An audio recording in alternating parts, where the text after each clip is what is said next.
there's no question they can succeed with a subscription model. Easy for me to say. But the question is whether the subscription model is going to be appropriate for clients at every stage of their relationship. So initially, when you're young, when you're just starting out, paying for a financial planner like you'd pay the cable bill or something, it makes sense. But eventually, when you get more complicated, when your issues become more complicated, when you have more assets to manage, when there's more liability to work with you, then I think you're going to have to move to something a little more substantial. That's my view anyway. The first thing I would do is sit down with a spreadsheet, a good old-fashioned spreadsheet, and list my clients, list how much they're paying me, and then calculate how much they're costing me. And there are several components to that. There's my time, how much time am I spending with each client a year, and bill that out at whatever I'm worth, $350 an hour, whatever number you come up with.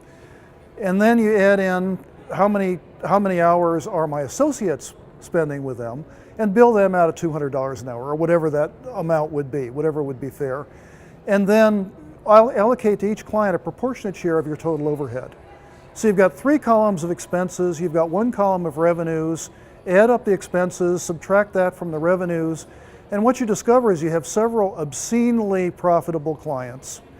And 60% to 80% of your clients are unprofitable based on that model. Now you got accommodation clients, leave them out because they're a separate issue, which I think advisors are going to need to deal with. They're going to need to have a separate business model for them. But the clients that are not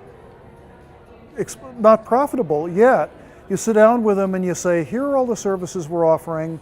We're going to change the way we bill you to something that more fairly reflects what we do, number one, and will not fluctuate up and down with the markets.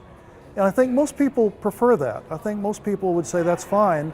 And what you do is you create an amount, you create a fee that will bring them up to profitability. So it's a low risk conversation. You start with them, you bring your least profitable clients up to profitability. It benefits the firm generally. And they may opt, eventually I think, you want to create several service tiers. You want to have a low, medium, and high service tier. So the people that want first-class treatment can pay for it. Generally speaking, if you've got a middle tier, most people will choose the middle tier for psychological reasons none of us understand. And the lower tier is for people who are really cost conscious. You make it very clear, I'm providing fewer services and you're paying me less. And once you do that, I think, and it's very clear what you're offering in each of these different tiers, I think you've pretty much got the model of the future.